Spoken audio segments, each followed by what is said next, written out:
From the city of brotherly love, this is Shark Bite Biz with David Strausser. You just arrived to the newest episode of Shark Bite Biz. I'm your rockstar wannabe host, David Strausser, and this is your place to learn how to grow a business during complete global chaos. As always, this episode is brought to you by our amazing sponsor and SAP Global Platinum Partner, Seidor. That's Seidor. If your business is ready to move off QuickBooks, give us a ring. Help us automate your business process and get your business to the next level. Again, that's Seidor.com. From mom and pop to large enterprise, we have a solution for you. Now let's get back to today's episode. Are call centers the place of the past or the future? Let's think about this. So, who do we have today? None other than Richard Blank, with probably the most unique intro I've ever done, and shortest as well too, so it's pretty cool. Richard Blank has the largest collection of restored American pinball machines and antique Rockola jukeboxes in Central America, making gamification a strong part of CCC culture. And CCC is Costa Rica Call Center, which is the name of his business. So hey, without further delay, let's bring Richard right on in here. Business strategy. Richard, welcome to Shark Bite Biz. You, my friend, you just became Shark Bait. I'm so happy to be Costa Rican chum on your show today. Thank you so much for coming on. We have a tradition on the show. Very first question we ask everybody, what's your background? What do you do for a living? How'd you get there? What do you like about life? What do you think happens after life? Basically, in a nutshell, tell us what makes Richard Richard. Let's give you a Richard Supreme pizza. I'm from Northeast Philadelphia. Oh, born and raised. Yeah, man. And decided to make Spanish my major. So I built on that momentum at Arizona, moved to Costa Rica when I was 27 years old, started my business 15 years ago. And I'm the CEO of Costa Rica's call center. So it's a journey of twists and turns, but it was the kind of vision quest that I stuck with when I was a young man and decided what to do with my life. Well, that is pretty amazing. And, you know, we do, people that watch this show, I know some people watch it, just not every episode. They watch the ones that are more interesting to them, which is pretty cool. But, you know, you went Central America. I went to Northern Central America with Mexico, but then also Peru as well, too, you know, and have built myself from scratch, from the ground up, like being an 18-year-old in Latin America, white guy from coal country, Pennsylvania as well, too, learning Spanish, becoming bilingual. You know, we have a tri-national family, Mexican, Peruvian, American. So it's been pretty crazy. It sounds a little bit similar to kind of how you are and what you're doing. Look how many things we have in common. And we just started. Exactly. But obviously, the second language and open mind, being a guest in other countries and being accepted, learning to love it and incorporate it in your life. You and I have seen that this language skills and being a traveler of the world, a nomad, opens so many doors. And so it's just one of things, but it's not for everybody. I mean, you sometimes have to dip a toe in the water, travel first a little bit before settling down and, you know, seeing if it's the right thing for you. But I tell you what, the world's an incredible place if you give yourself a chance to explore it. And no, definitely 100% is. So let's just talk your origin story. I mean, what motivated you to move to Costa Rica? I mean, I've been to a couple places in Central America, just got back from Panama a few months ago, but you know, I've never been to Costa Rica. I've heard it's amazing. I heard it's beautiful. I hear there are a lot of Americans there. Not as many as are in Rosarito, though, Rosarito, Mexico. But I do hear that there are a lot of Americans down there, or expats, as they're called. Like, what motivated you to move down there to Costa Rica? Well, I tell you what, you and I both grew up in Pennsylvania. I remember those snow days when they didn't call your number from KYW News Radio. That wasn't cool, Abington. It should be 301. I should be calling our name. But anyway, it was cold. It was dreary. And you would fantasize about Gilligan's Island or someplace that was much more fun. And so I knew that if I ever had a 1 in a million opportunity and get past my parents' guilt, I might take it. So I was really setting up for that barn door to be open, as you did as well with that second language. But no, when you go up in the Northeast, it gives you a little bit of grit. You have some backbone. We're competitive with athletics and life. And I like growing up there. I thought the changing of the seasons, and it's a nice culture, the colonial homes and the warm, cozy fireplaces during, the fall and the winter. You can't beat it, but The row homes in Philly. we needed a change just to test ourselves and to see if we were one trick pony or if we could accommodate to other different areas. And so me being a Spanish major, I was able to use that language outside in Tucson, Arizona, at the University of Arizona. All the world's a stage. So if you think about it, it was much easier for me to do that compared to another sort of major. Plus, David, I'll be straight. I didn't have the maturity or the grades for Ivy League or for medicine or law. Oh, same here. I didn't go to college till later in life, till the Great Recession, when I was forced to go to college because, I used to be able to get good jobs when I was younger just because of experience and track record. And then during the Great Recession, things changed. They were like, yeah, we want that, but we also want people with a college degree. And because of that, I wasn't able to, it was hard. It's what led me down the path that I'm on and where I'm at now, because I ended up having to do independent consulting and stuff like that. And it was bringing American companies stuff into Mexico and eventually down to Peru. And it kind of was a blessing in disguise, because for all those, like you talked about grit, having that grit, it was gritty for me, like pulling teeth, trying to make things work during that time period.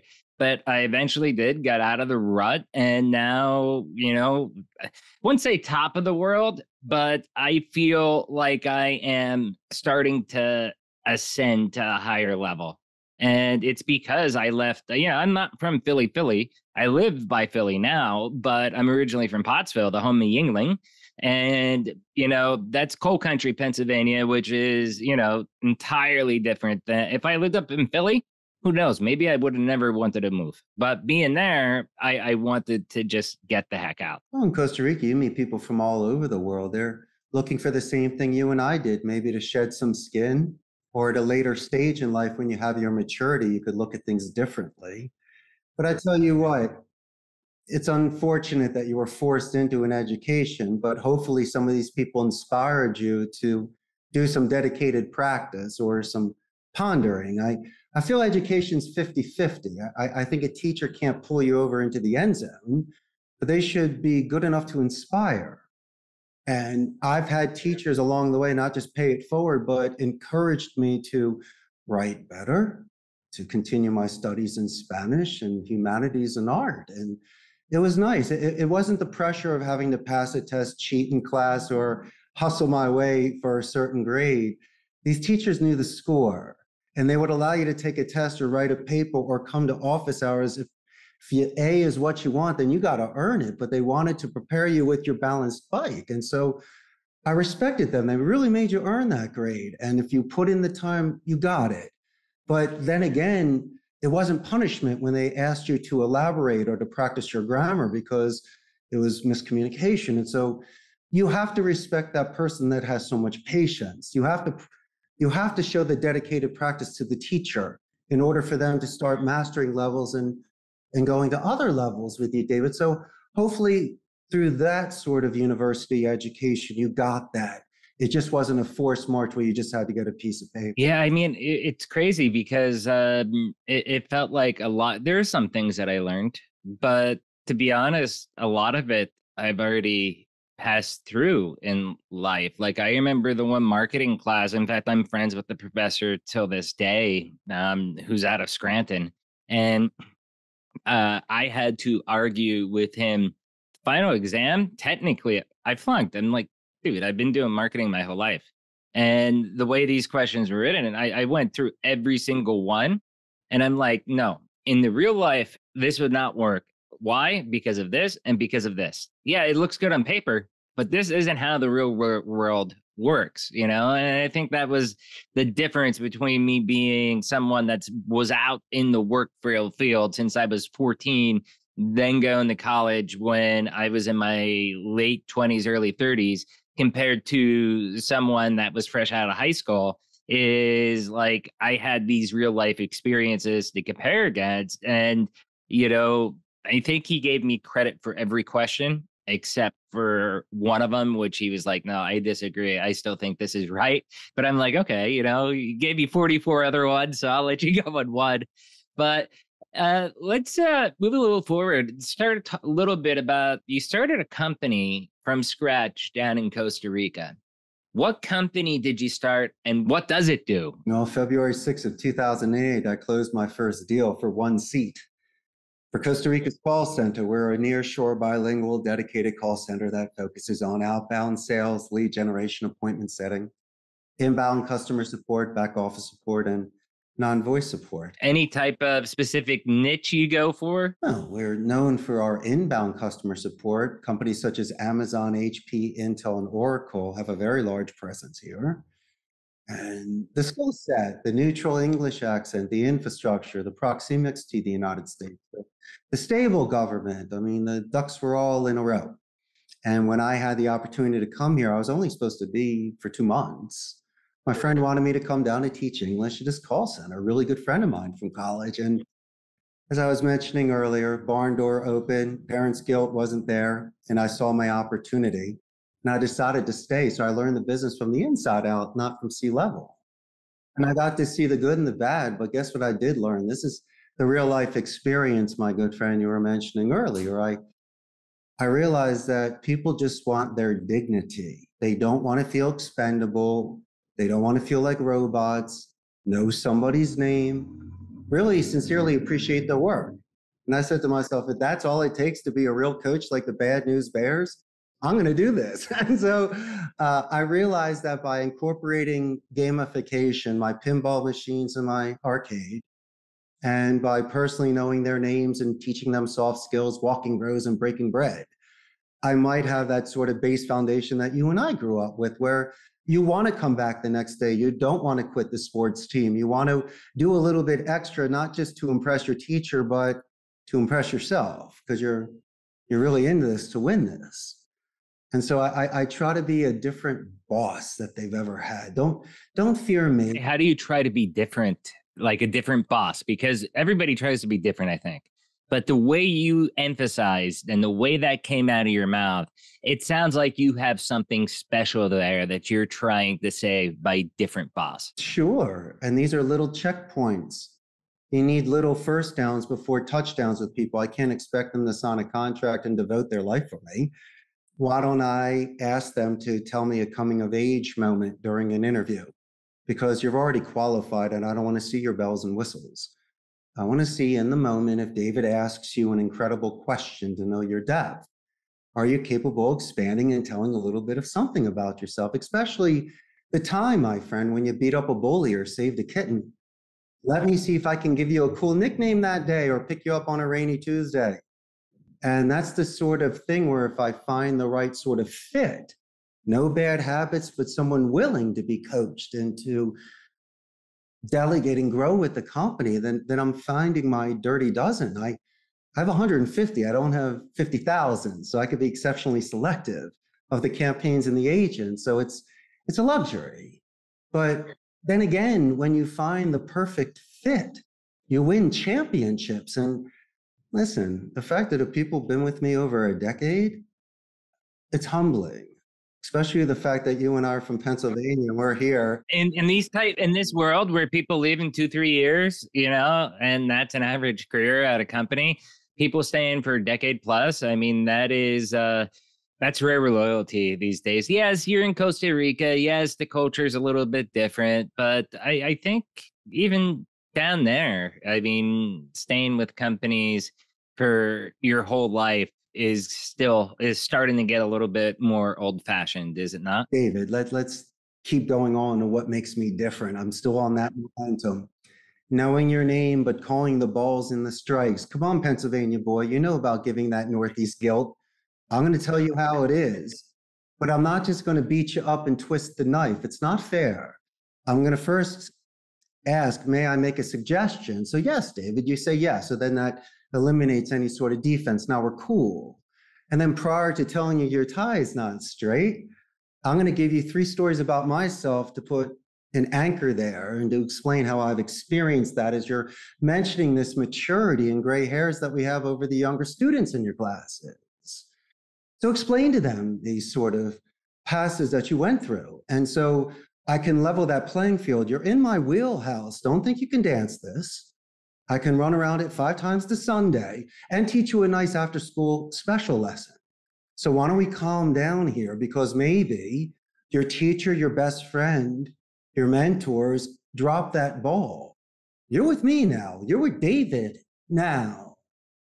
And we're going to treat you like a mature adult, give you the benefit of the doubt, and see what you can really do if you can eliminate any sort of blockage. And so you ask what I do differently.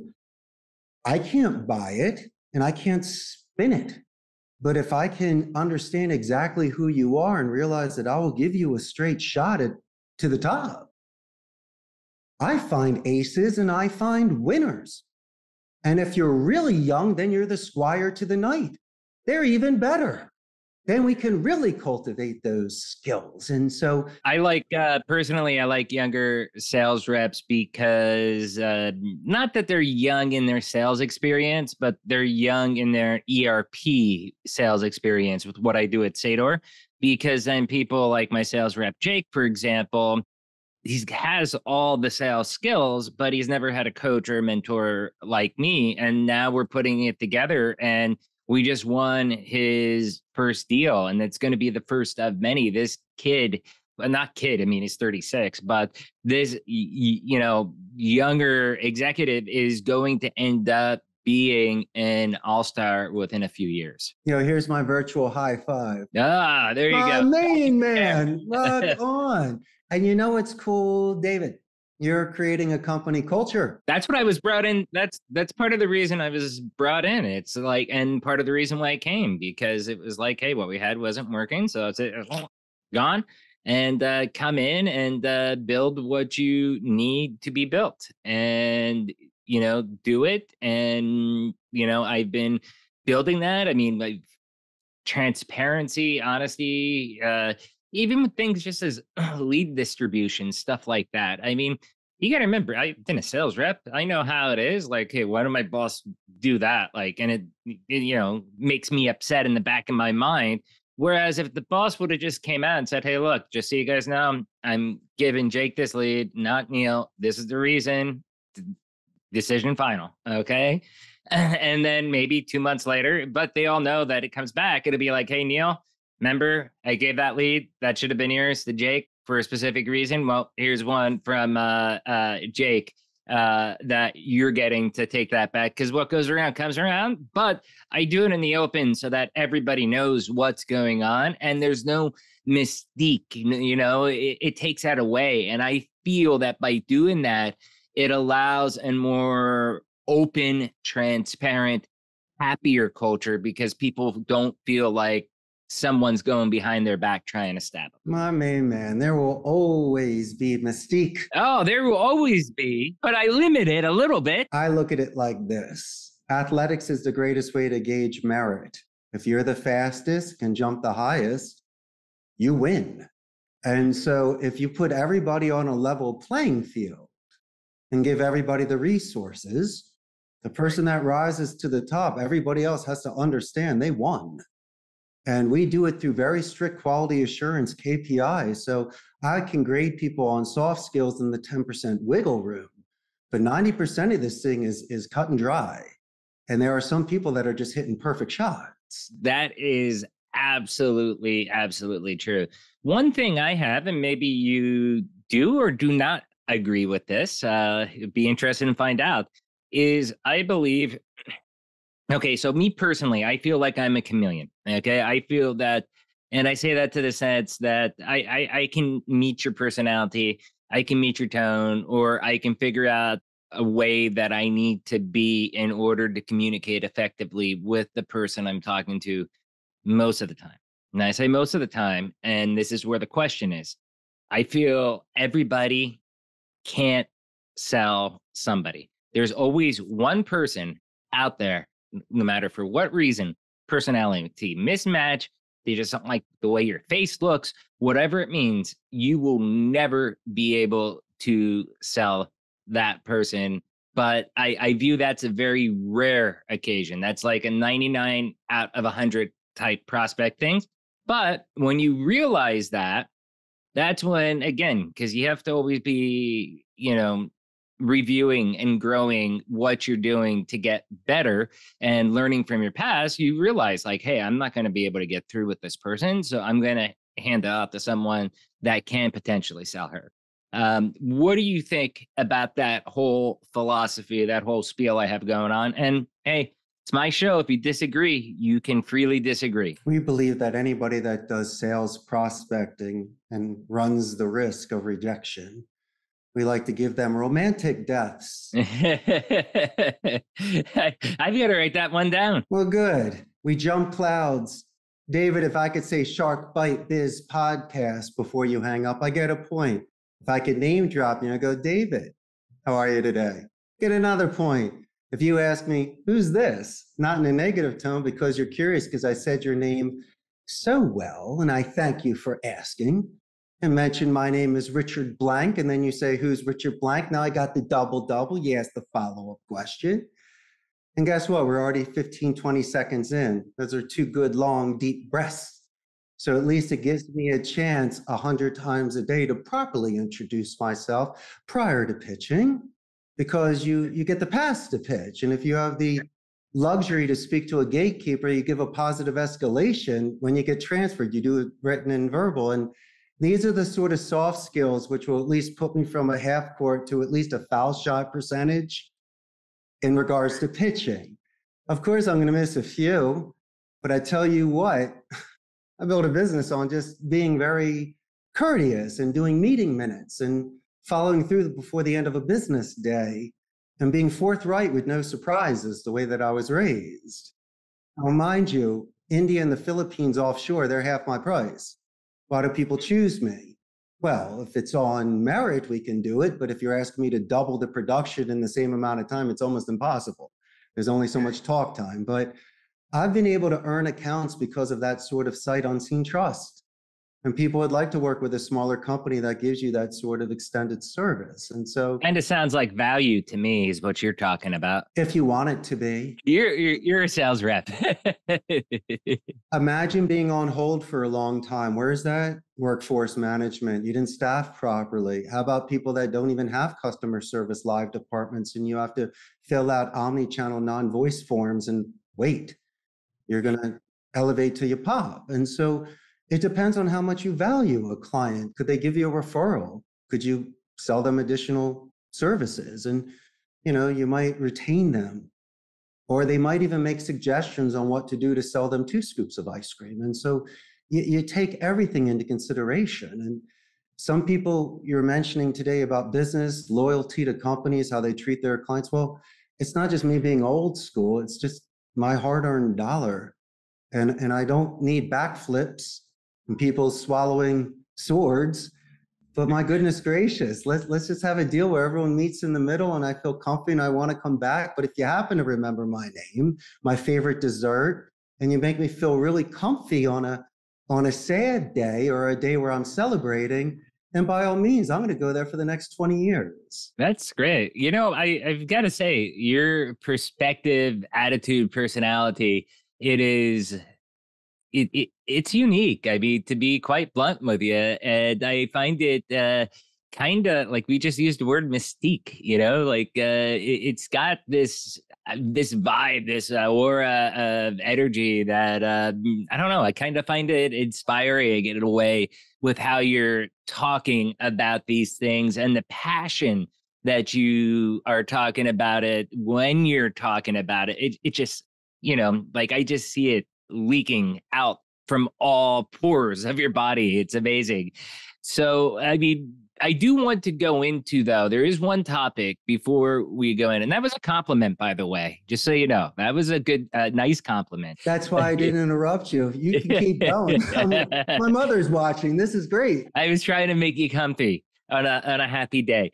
But I want to talk about one last topic before we do end up wrapping up. Okay. First off, you did give some kind of advanced marketing, telemarketing strategy ideas, a couple minutes ago when we were talking.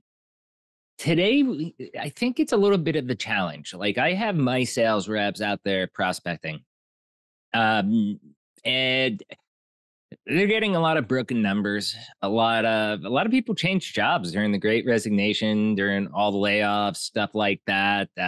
Remote work to where you're not able to reach people directly anymore, and you get in, the name directory hell, I guess we'll call it, and it's made it a little bit more challenging for us to get people on the phone. When we do get them on the phone, it's usually pretty decent. It's a start, and then we build off from there. But it does make it a little bit harder to get people on the phone.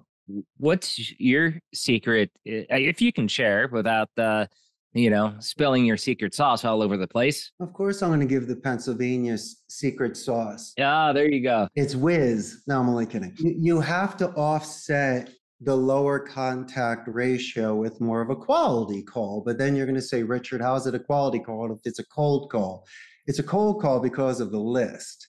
It's a quality call because you might be able to put yourself on third base. Well, I want to interrupt you right there because I want to talk to my specific scenario, which I think many people probably are feeling out there with me too. Like, for example, we have a list, like you're saying, which is the cold call list, but it is a very, very high targeted, down to the SIC codes of businesses, zip codes, even it's very targeted on what type of people, what type of company we're looking for. And I think many of our viewers are the same way. They're looking for a specific person and they may have that list, but their problem is then actually breaking through.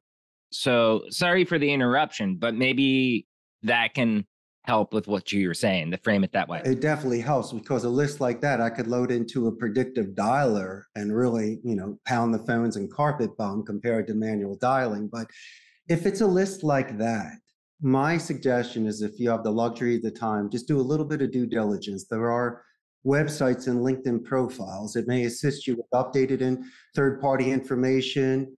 Definitely company culture. You could complement loading docks, second locations. In my case, my Art Deco building, neon lights, and my pinball machines. You mentioned that. I'm giving you 5 minutes, yours to lose. But getting back to that, why do we do this? Because you're speaking to less people, but you have better conversations because if I'm looking at a LinkedIn profile, you mentioned Pennsylvania. Look at all the things we had in common. I mean, obviously, even if I was selling a widget that you didn't need, we have way too much in common, and these two ships are passing at night. We'd have to wave and talk for a couple minutes and wish each other well on our similar journeys. And so in this crazy world of circles, there are some crisscrosses. And if you're going to do this from time to time, you put your chin up, your chest out, and you represent yourself in the company in the best light. I get a lot of, yeah, we're good, thanks, but at least I'm going to say, David, good morning. So even if you hang up on me, I'm like the fool card as the tarot walking off of the cliff, sniffing the rose.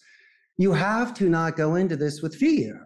They're black and blue from these phone calls. And if you get passed around and you speak to Billy in the, mail room and Kathleen in accounting, when you speak to David, you mention how great some of these coworkers were, and he's going to be like, you're the first person to ever see these things. And so you need to be a painting. Stop being a print. And if you grind these calls, you're going to hate it. It becomes a forced march. But then you just can't go out there as a fool. What you need to do is to have structure and discipline, but really show active interest in something and live in the now. Because there will be something you hear in the background, someone says something that's happening that you can anchor. And then you pull. And as I'm mentioning, you get these first downs, 30 seconds to 2-minute checkpoints of confirmation questions, tie-down questions. you got to have transitional sentences with people. There's no straight lines in nature. You need to have bridges in between these islands of conversations by asking people if it makes sense. Oh, that's great. So this next thing I'd like to discuss. And so you're dancing. Kind of like this podcast. Exactly. That's why you do a great podcast, David. Oh, thank you. So much. But it shouldn't be a chore with people, and they shouldn't be checking their watches. When they say they don't have time, 10 minutes should go by. And so you should really take each call that way. So don't think of the numbers. You could have that one call that could recommend 5 people. So then there's your whole day. And so everyone just needs to slow down a bit. And if you're trying to connect with people, do it the real way. You've definitely given me a little bit of a different perspective. And just listening to you speak about this, it has given me some ideas on some things that we may try to implement and change. And yeah, we've done like the LinkedIn, looking up LinkedIn stuff and all of that. But I think it's more the approach of how they're doing it is what will ultimately make the difference in our success rates. Because that's where we are struggling, but we're also building it from scratch with our BDR team and stuff like that. Custom-made emails, custom-made voicemails. It doesn't have to be the whole thing, but back in our day, there was something called Mad Libs, where you put in an adjective and it can make the sentence funny. And so custom make the intro, 2 or 3 things in the body to anchor, and then a beautiful conclusion to show that you did a due diligence. You don't need to review the whole LinkedIn profile, but there are a couple of things there that you could mention quickly in the body to let him know that, my goodness gracious, how much time did he spend reviewing the company? Very nice. So you're asking about voicemails and emails. That's where you get your percentages of callbacks. That's where you can net them. You're hunting, right? You're hunting, leaving the voicemails. Hopefully the message in the bottle hits. And then if you do a good email or voicemail that carries, it comes back. And so it's not the same as your contact ratios before when everyone was picking up. But then again, maybe you don't want it that way. It's better almost filtering to see who calls you back, responds to the email, because that could be their preference of communication compared to voice. And so you catch people that would prefer that. And so if you're good at what you do and you have an eye catcher and you're really good in your subject matter and you give positive escalations, don't be surprised if you can match, if not exceed, those old numbers with less work. Yeah, that's great. So since you have spilled so much knowledge to us today, I'm going to give you 1 minute, 1 whole minute to tell us what you love about pinball machines. The fact that I can afford them now. Because growing up, they were so expensive. And Ricky Schroeder had the best arcade in Silver Spoons, and it wasn't fair. And so just like Tom Hanks in the movie Big, look at his disposable income. He got trampolines and all those games in that awesome loft. And so for me, I'm an owner of a company, but I'm still a kid.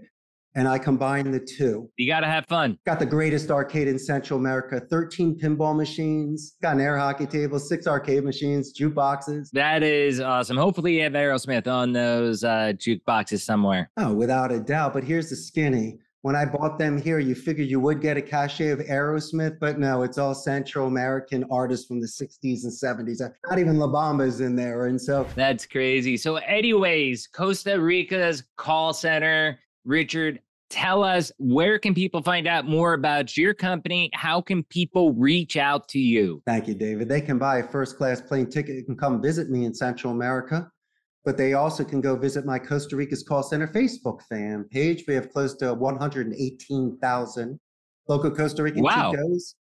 Give your audience a chance to know the business process outsourcing industry in Central America, what we do. But also, David, when this goes live, look at all the new fans that you will have. And oh, yeah.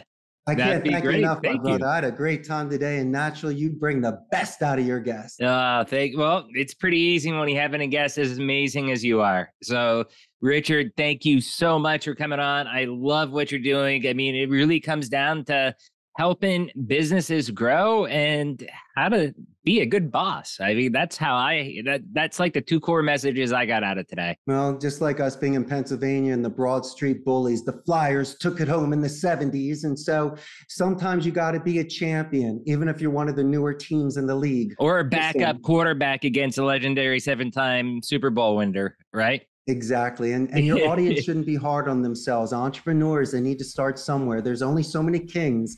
There are more princes than kings out there. And so just remember that. Yep, definitely. Hey, Richard, thank you so much, my friend. This has been awesome. Thank you, my friend. Have a good one. You too. Cheers. Wow, that was an incredible chat with Richard, right? First, you all know the routine. If you found this interview helpful, if it sparked some warm and fuzzies, do me a favor, hit the like button, smash that subscribe button, but also please share us out because you know Shark Bite Biz is the greatest kept secret in the world of small business. Share it out to your friends, your family, anywhere you can, anywhere you dwell on the interweb. I'd love to see nothing more than Richard Blank and also his Costa Rica call center out there, trending. Let's do it. Now let's get back to the real rock star of the show, Richard. Great hearing the unique enthusiasm that Richard has for call centers and all the advice and expertise that he gave us about how in 2023, post-COVID, post-work from home, call centers still do work and they can be effective, but it does seem like it's a little bit harder, to be fair. That was probably one of my favorite interviews. And Richard, you are such a unique character. I really love you, dude.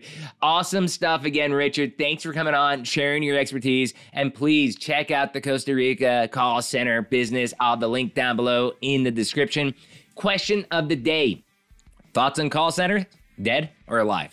Leave a comment down below on YouTube or on Spotify. Do you want to be on the show? Interviews at sharkbitebiz.com. We had a little bit of delay. We'll be scheduling soon. Also, if you're watching on YouTube, please join the channel. $3 a month. You can become a baby shark and support the channel. Every dollar in is every dollar that goes out. And we want to thank again our sponsor of the show, Sador. Sador, thank you so much. If you're a business, a small to mid-sized business, even large enterprise, from mom and pop large enterprise, and you're running antiquated software, or something like QuickBooks or spreadsheets or, God forbid, Microsoft Access, please reach out to us, Sador.com. Reach out to me directly, and we'll get you hooked up with a system that works for your business. You all know this by now, but I'll say it once again. I'm David Strausser. This is Shark Bite Biz. We'll see you all next episode. Ciao. You just experienced Shark Bite Biz with David Strausser. Please like, comment, and subscribe to the show to help us spread the word about personal, professional, and business growth. Want to be on the show? Send an email to interviews@sharkbitebiz.com. A special shout out to our sponsor, SAP Platinum Partner, Sador. Get off QuickBooks and move your business to the next level. Reach out for more info. Thanks for listening, and see you next time.